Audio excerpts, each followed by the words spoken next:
Imagina só a seguinte cena. Uma equipe tática da polícia tá na rua, faz aquela prisão em flagrante impecável. Aham, a operação perfeita. Exato. Operação perfeita. Eles dominam o suspeito de alta periculosidade, apreendem a arma, colocam na viatura e levam direto para a delegacia.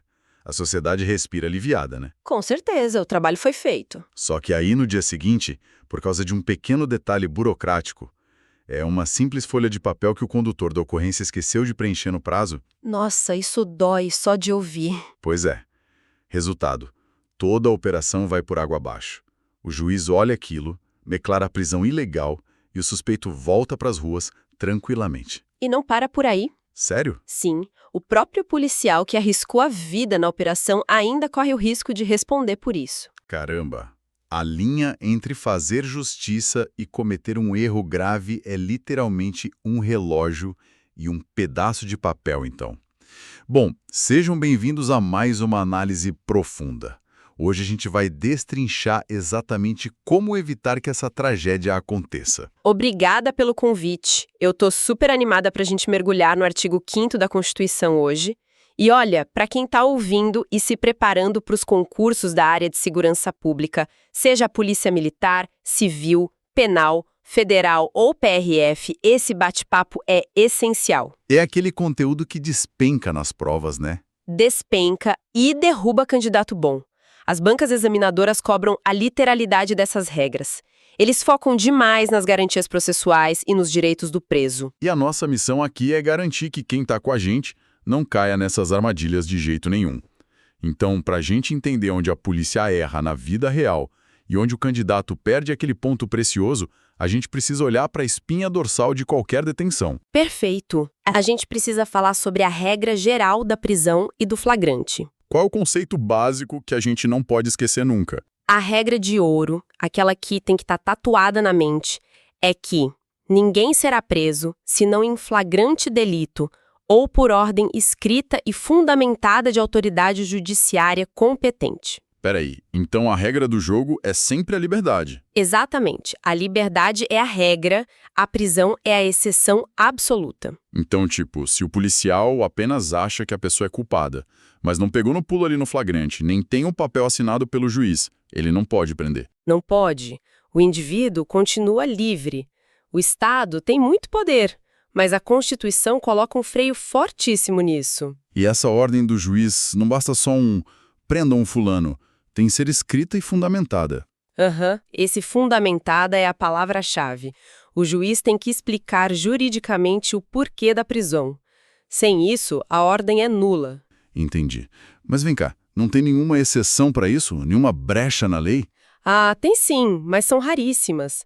As únicas ressalvas para prender sem flagrante e sem ordem judicial são as transgressões militares ou os crimes propriamente militares definidos em lei. O regime militar tem regras próprias, né? Sim, pela própria natureza da disciplina militar. Mas no mundo civil, não tem choro. Até mesmo uma prisão preventiva, que o juiz pode decretar em qualquer fase do inquérito ou da instrução criminal, exige essa ordem escrita e fundamentada. Legal, ficou muito claro. Mas vamos colocar um pouco de adrenalina nisso. Vamos para a prática. O policial está lá, de frente com o suspeito. Ou ele tem a ordem do juiz na mão, ou é um flagrante claro. Certo, o cenário da ação. Ele dá a voz de prisão.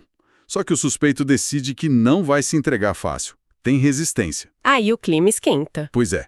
Pode usar a algema à vontade para garantir que o cara não fuja. Cuidado, alerta vermelho aqui para a galera das provas. A regra das algemas é uma das coisas mais cobradas. E não pode usar à vontade. Não, mas o cara está resistindo. Mesmo assim, a lei é muito estrita. O uso de algemas só é lícito em 3 situações restritas. Só 3. Quais são? Resistência, fundado receio de fuga ou perigo à integridade física própria ou alheia. Entendi. Então, resistiu à prisão, tentou fugir, ou colocou a vida de alguém ou do próprio policial em risco, a algema é justificada. Exato. Mas tem um detalhe gigantesco que derruba muita gente na prova e na delegacia. Qual? Conta pra gente. Essa excepcionalidade de usar a algema tem que ser justificada por escrito pelo policial. Por escrito, tipo, no meio da confusão ele tem que pensar no relatório. Tem que colocar no papel depois. Se ele não justificar por escrito, a prisão ou o ato processual pode ser totalmente anulado pelo juiz. Caramba! E fica pior. O agente vai sofrer responsabilização penal, civil e disciplinar. Nossa, então, além de perder a prisão, o cara ainda toma processo nas 3 esferas por abuso? Sim, é uma garantia duríssima. O Estado te dá a força, mas exige uma prestação de contas no milímetro. Incrível. Bom, a prisão foi feita, foi tudo dentro da legalidade, o suspeito tá algemado, com justificativa no papel. O que acontece no segundo seguinte? Aí, meu amigo, o relógio começa a correr contra a polícia. Aquele tic-tac da burocracia. Exato. E, para o preso, o silêncio pode ser de ouro. Mas para o policial, o tempo é o pior inimigo. A gente entra na fase de comunicação da prisão. Como funciona esse aviso? A Constituição diz que a prisão de qualquer pessoa e o local onde ela se encontra devem ser comunicados. Mas para quem e quando? Olha a pegadinha de prova que isso cai demais, pessoal. A comunicação deve ser feita para o juiz competente e para a família do preso ou para uma pessoa que ele indicar. Juiz e família. E o prazo? Imediatamente. Imediatamente? Não tem aquelas 24 horas que a gente sempre ouve falar. Ah, essa é a confusão clássica. Atenção aqui, quem está anotando. O prazo de 24 horas não é para avisar o juiz ou a família que o cara foi preso. Então, para que servem essas 24 horas? Em até 24 horas, o preso tem que receber a famosa nota de culpa. Nota de culpa. O que é isso na prática? É um documento oficial, assinado pela autoridade policial, contendo o motivo certinho da prisão, o nome do condutor da ocorrência e os nomes das testemunhas. Ou seja, não existe prisão anônima. O cara sabe quem prendeu e por quê. Perfeito. O preso tem o direito de saber quem o tirou de circulação. E se a autoridade não comunicar imediatamente ou não entregar essa nota de culpa em 24 horas, o que acontece? Imagino que dê um problema gigante. Configura crime de abuso de autoridade. Nossa, de novo. O relógio e o papel definindo se o policial é o herói ou se vai para o banco dos réus. Exatamente isso. A burocracia é a proteção do cidadão. Bom, preenchemos a papelada. O juiz está sabendo, a família está avisada, a nota de culpa foi entregue. Agora, o indivíduo está lá, sob custódia do Estado. Quais são as garantias dessa pessoa atrás das grades? A primeira e mais inalienável é o respeito à integridade física e moral do preso. Então, o castigo é só falta de liberdade, né?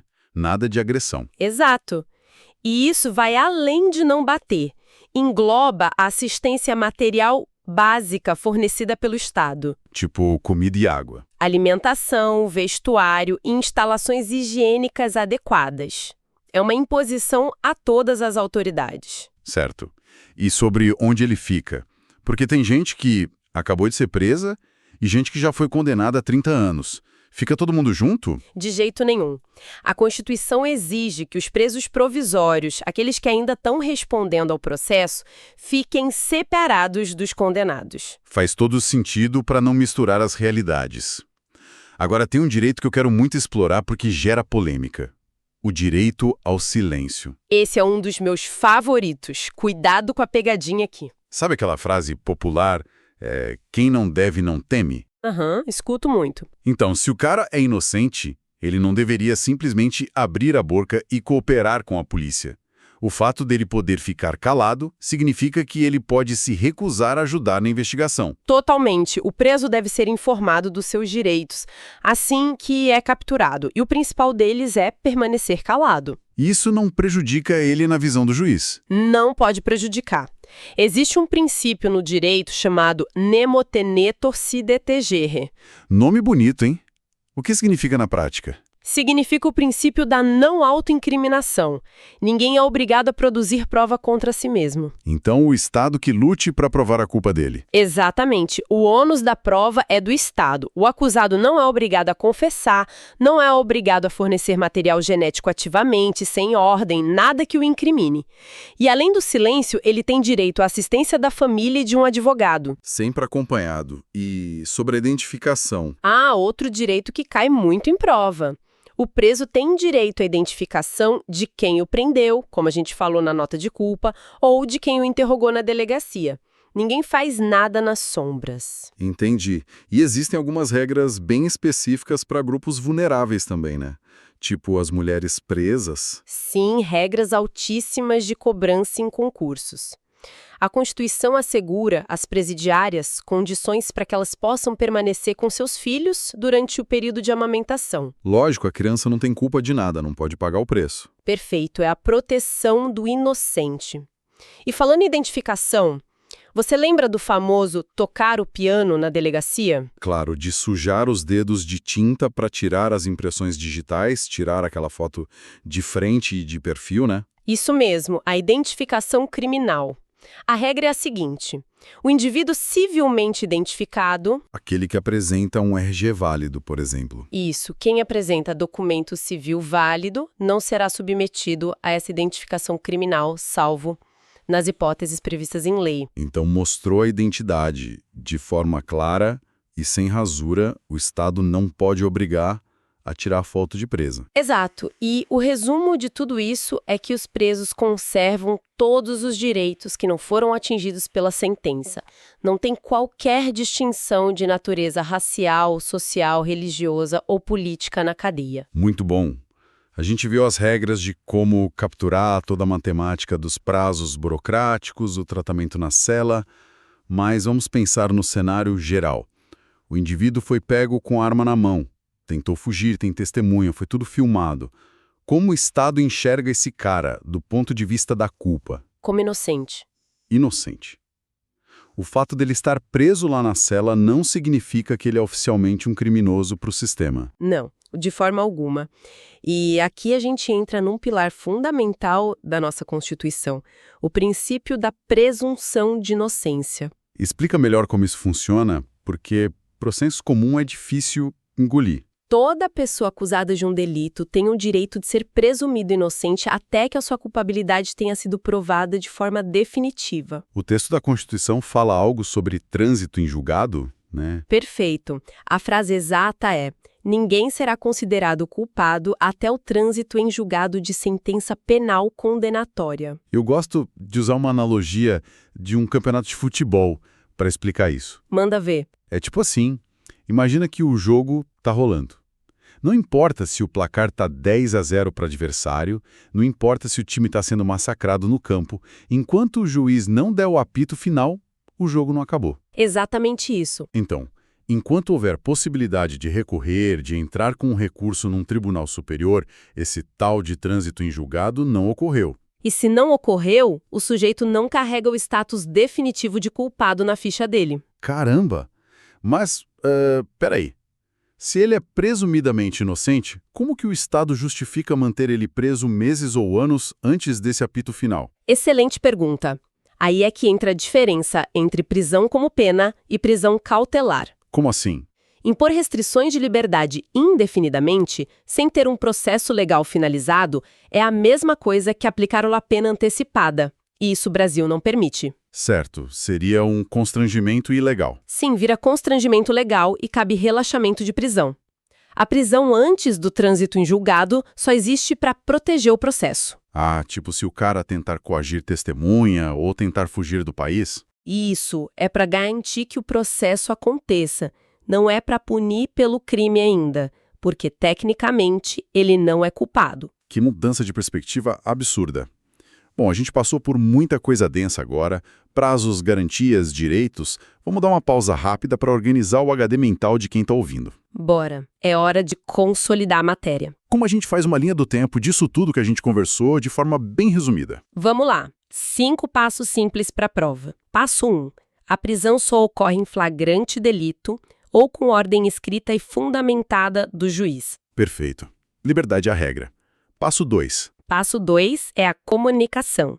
Prendeu? Tem que avisar o juiz e a família de forma imediata. Não tem prazo de horas, é pra já. E o passo 3, que é onde a galera confunde tudo. O passo 3 é a nota de culpa. A entrega desse documento para o preso tem o prazo cravado de 24 horas. Passo 4. O preso mantém todos os seus direitos, integridade física e moral, respeito à maternidade para as mulheres E o fortíssimo direito ao silêncio.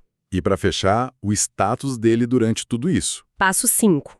A presunção de inocência reina absoluta até o bendito trânsito em julgado da sentença condenatória. Sensacional. Para garantir que isso vire memória de longo prazo, manda aquelas palavras-chave que vão salvar o candidato na hora de ler as alternativas da banca. Estrutura mental pronta. Anota aí as palavras mágicas: flagrante delito, ordem escrita, comunicação imediata, nota de culpa 24 horas, direito ao silêncio e trânsito em julgado. É isso. É essa estrutura exata que vai te separar de quem fica em dúvida na prova. Porque, na hora do nervosismo, lembrar dessas âncoras é o que garante a aprovação. Exatamente. A disciplina de revisar essas regras literais é o que constrói um candidato de alto nível. E mais do que passar na prova, é o que garante que o futuro policial que está nos ouvindo vá atuar nas ruas com excelência, legalidade e sem o risco de responder a um processo nas costas. Falou tudo. Mas eu quero deixar uma pulga atrás da orelha para quem está acompanhando a gente. Opa, adoro uma provocação final. Manda. A gente desvendou hoje todas as regras do jogo de quando o Estado prende alguém dentro da lei. Sim. Mas, e se o Estado errar feio? E se alguém for preso de forma totalmente abusiva, ignorando prazos, sem ordem, sem flagrante, contrariando tudo que a gente ensinou aqui? Acontece na vida real. Muito. Como que o cidadão se liberta desse constrangimento legal de forma imediata? Qual é a ferramenta que a Constituição dá para quebrar essa prisão abusiva na hora? Olha só, essa é a pergunta de R$1 milhão, hein? E eu já dou spoiler. É o passaporte direto para o nosso próximo encontro. Na nossa próxima imersão, a gente vai entrar de cabeça no estudo dos remédios constitucionais. Vai ser incrível! Ferramentas fortíssimas, tipo o famoso habeas corpus, vão entrar em cena para corrigir os abusos do Estado. Eu já estou ansioso para essa conversa. Eu também. Foi um prazer enorme. Muito obrigado pela aula de hoje. E para você que está escutando, revisa esse conteúdo, faz suas questões de prova e foco total na farda. Até a próxima.